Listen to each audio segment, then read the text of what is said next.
우리 오늘 나눌 말씀은 요한일서 3장 8절에서 11절입니다. 제가 먼저 한번 읽어보겠습니다. 죄를 짓는 자는 마귀에게 속하나니 마귀는 처음부터 범죄함이라. 하나님의 아들이 나타나신 것은 마귀의 일을 멸하려 하심이라. 하나님께로부터 난 자마다 죄를 짓지 아니하나니 이는 하나님의 씨가 그의 속에 거함이요 그도 범죄하지 못하는 것은 하나님께로부터 났습니다. 이러므로 하나님의 자녀들과 마귀의 자녀들이 드러나나니 무릇 의를 행하지 아니하는 자나 또는 그 형제를 사랑하지 아니하는 자는 하나님께 속하지 아니하니라. 우리는 서로 사랑할지니 이는 너희가 처음부터 들은 소식이라. 아멘. 최근 이태원 클라스라고 하는 드라마가 끝났죠.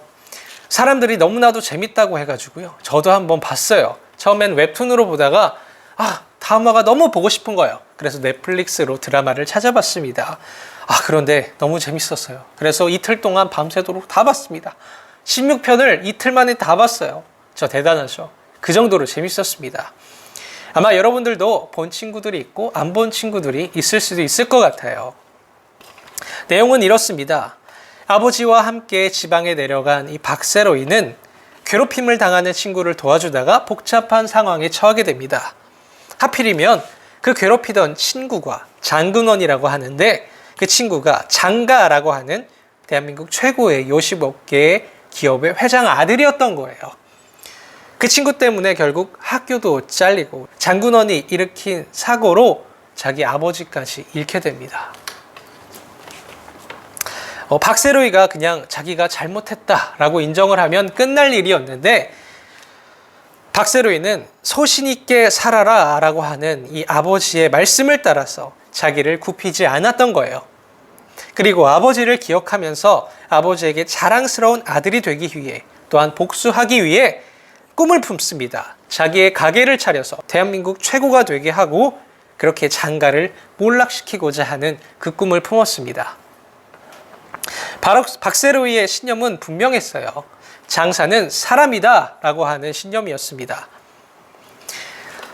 이 소신을 지키기 위해서 박세로이는 동료들과 함께하고 동료들을 지키고 또 사업을 하면서 맺어지는 그 관계들의 신뢰를 지키려고 했습니다.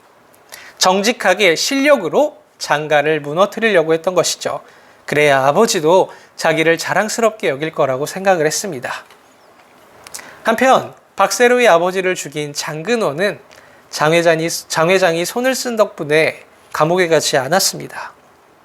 오히려 박세로이가 살인미수죄로 감옥에 들어가게 되었죠.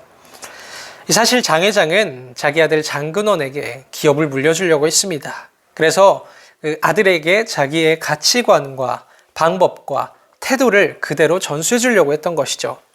장 회장은 아들을 이렇게 가르쳤어요. 정 따위는 쓸모없다. 이익만이 남는 것이다 라고 가르쳤습니다. 또 무조건 남을 밟고 일어서야 된다 라고 가르쳤습니다. 또 2등, 3등은 의미가 없다. 오직 1등만이 의미 있는 것이다 라고 가르쳤던 것입니다. 성공을 위해서는 수단과 방법을 가리지 않아도 되고 그 과정이 더럽고 추악하더라도 목적을 달성할 수만 있으면 되는 것이다 라고 그렇게 아들을 가르쳤습니다.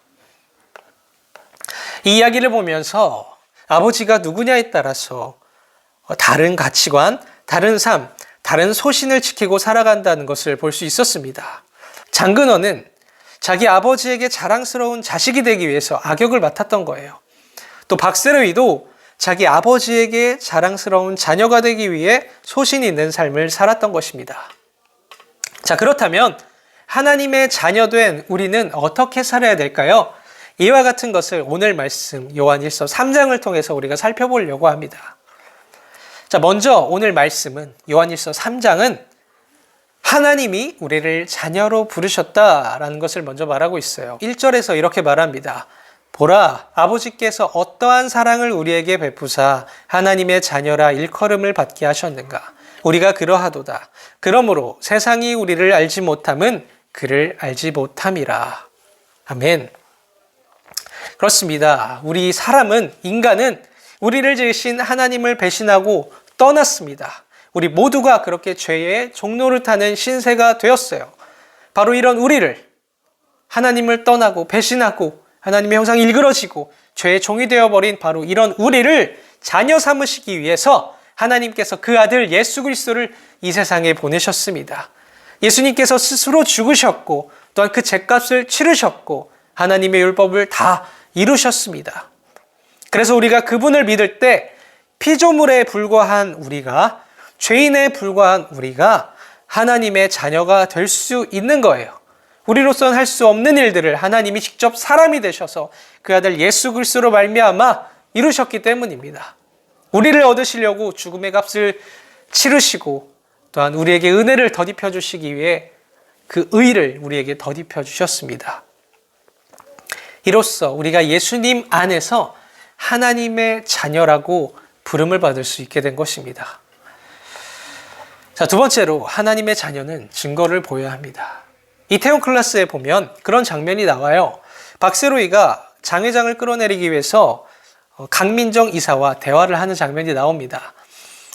그런데 강민정 이사가 박세로이에게 이렇게 얘기를 하죠. 그 아버지의 그 아들이네 라고 얘기를 합니다.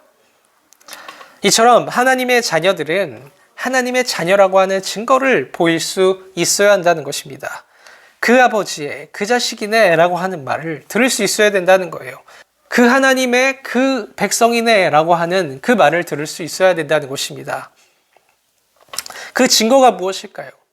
바로 요한 1서에서는 그 증거란 바로 의를 행하는 것이다 라고 말을 하고 있다는 것입니다. 하나님의 의는 무엇일까요? 바로 율법을 따르는 것이라고 말하고 있습니다. 율법은 또 뭐예요? 하나님을 사랑하고 이웃을 사랑하는 것을 의미한다는 것입니다. 그래서 요한은 요한일서 3장 14절에서 이렇게 얘기합니다. 우리는 형제를 사랑함으로써 사망에서 옮겨 생명으로 들어간 줄 알거니와 이렇게 말을 하고 있습니다. 우리가 형제를 사랑하면 사망에서 생명으로 옮겨간다라는 뜻이 아니라 우리가 형제를 사랑하는 이 모습이 있는 것을 보니 정말로 사망에서 생명으로 옮겨간 것이다 라고 이해하면 될 것 같습니다. 자, 세 번째로 하나님의 자녀는 행함과 진실함으로 사랑합니다. 우리가 아까 율법이 하나님을 사랑하고 이웃을 사랑하는 것이다 라는 것을 뜻한다고 나누었습니다.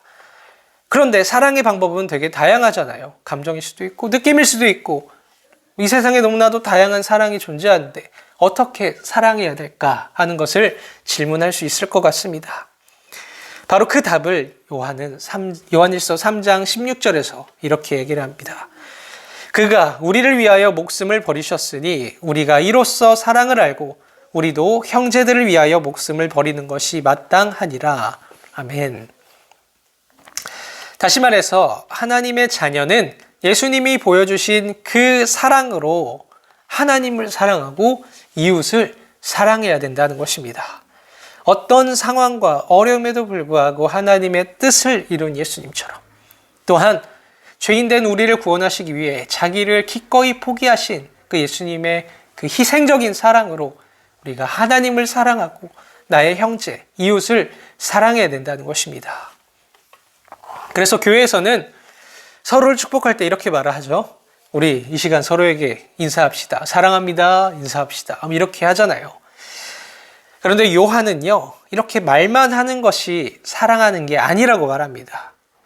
17절입니다. 누가 이 세상의 재물을 가지고 형제의 궁핍함을 보고도 도와줄 마음을 닫으면 하나님의 사랑이 어찌 그 속에 거하겠느냐라고 말하고 있습니다. 계속해서 요한은 18절에서 이렇게 말합니다. 자녀들아, 우리가 말과 혀로만 사랑하지 말고 행함과 진실함으로 하자. 이렇게 말합니다.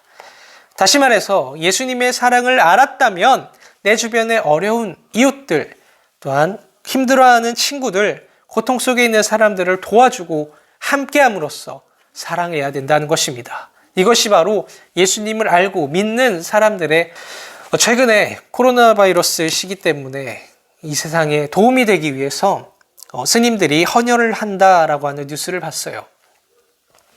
사실 그 모습을 보고 배울 게 참 많다라고 생각을 했습니다. 우리는 대부분 이 종교 탄압에 대해서 고민하고 걱정을 하는데 스님들의 그런 모습들을 보니까 다른 종교에서 하는 행동들을 보니까 좀 부끄러웠습니다. 행함과 진실함으로 사랑해야 되는데 우리가 교회가 무엇을 할 수 있을까? 그것을 정말 고민해야 되겠구나 하는 것을 생각을 해봤던 것 같아요. 자, 오늘 말씀을 정리하겠습니다. 우리가 이태원 클래스 나누면서 박세로이가 아버지에게 자랑스러운 아들이 되기 위해 소신 있는 삶을 살았던 것처럼 우리 또한 우리를 자녀로 부르신 그 하나님의 은혜에 합당하게 행하기 위하여 하나님의 뜻을 이루며 살아가야 한다. 하나님의 율법을 이루면서 살아가야 한다 했습니다. 그 율법이란 바로 하나님을 사랑하고 이웃을 사랑하는 것. 그러나 그냥 사랑하는 것이 아니라, 말로만 사랑하는 것이 아니라 예수님이 우리에게 보여주신 그 은혜와 그 사랑으로 우리가 어려운 이웃들, 형제 자매에게 도움이 되며 사랑해야 한다라는 것을 나누었습니다. 이처럼 우리가 정말로 행함과 진실함으로 형제 자매를 사랑하는 하나님의 자녀의 모습, 이태원 클래스의 모습이 아니라 그리스도인 클래스의 모습을 이루기를 주님의 이름으로 축복합니다. 아멘. 감사합니다.